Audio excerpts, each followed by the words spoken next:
Enzo Fernandez bersaing nggak Lautaro.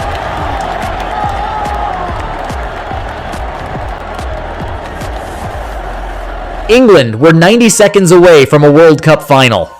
60 years of hurt, and they were 7 minutes from ending it. Then it all came apart, and by the final whistle, fans weren't just arguing about the scoreline, they were arguing about the referee, about a manager's tactical decision, and about whether this result was ever fair in the first place. So what actually happened in Atlanta? Let's break it down. This was never going to be a quiet match. England and Argentina carry one of football's deepest rivalries history that goes back generations. So when these two teams collided in a World Cup semifinal, it turned physical almost immediately. The first half alone produced 19 fouls. Argentina came out aggressive into every tackle, testing the referee early. In just the third minute, Enzo Fernandez caught Elliot Anderson with an elbow going into a challenge. No card shown. Minutes later, the first yellow card of the match went the other way to England's Anderson for a foul on Messi. That single decision set the tone for everything that followed, and it's where the real controversy begins.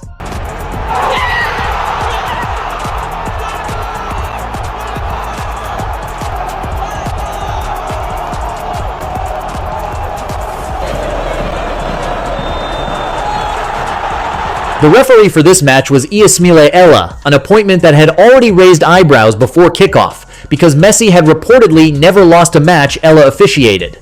So when Argentina were allowed to physically dominate the game early, and England picked up the first card, suspicion spread fast. Former English referee Chief Keith Hackett later said Ella failed to stamp control on the game, specifically pointing at that early Enzo Fernandez challenge. To be clear, this isn't proof of match fixing.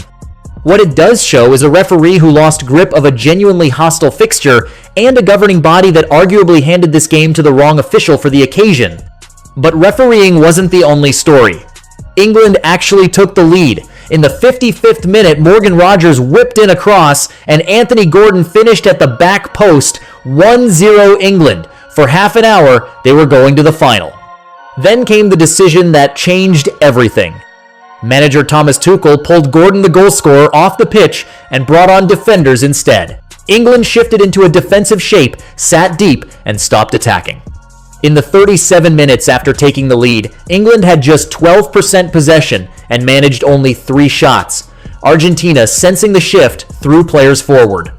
Alexis Mac Allister hit the woodwork twice. Goalkeeper Jordan Pickford made save after save to keep England ahead. It couldn't hold. In the 85th minute, Enzo Fernandez, the same player who avoided a card in the 3rd minute, equalized from the edge of the box. Then, in stoppage time, Messi set up Lautaro Martinez for the winner. 2-1 Argentina. England were out.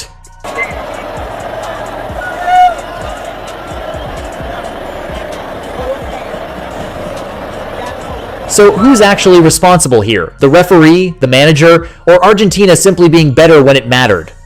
The honest answer is probably all three, in different amounts. The refereeing was loose enough to let a combustible match boil over, and that's a legitimate criticism of both Ela and the officials who assigned him. But England's collapse wasn't forced by the referee, it came from a tactical decision to defend a lead against Lionel Messi in a way that has burned England in big tournaments before. And Argentina, to their credit, didn't panic. Messi created both goals himself. That part had nothing to do with officiating. This also fits a painful pattern for England. This is now one of multiple major tournaments where they've led in a semi-final or final and failed to close it out. Argentina move on to face Spain in the final, a team unbeaten in 37 matches and heavy favorites. England are left to face France in the 3rd place match, and the wait for a first major trophy since 1966 continues. So was England robbed by the referee, beaten by their own manager's decision, or simply outclassed when it mattered most? Drop your take in the comments. And stay tuned, Argentina versus Spain in the final is going to be massive.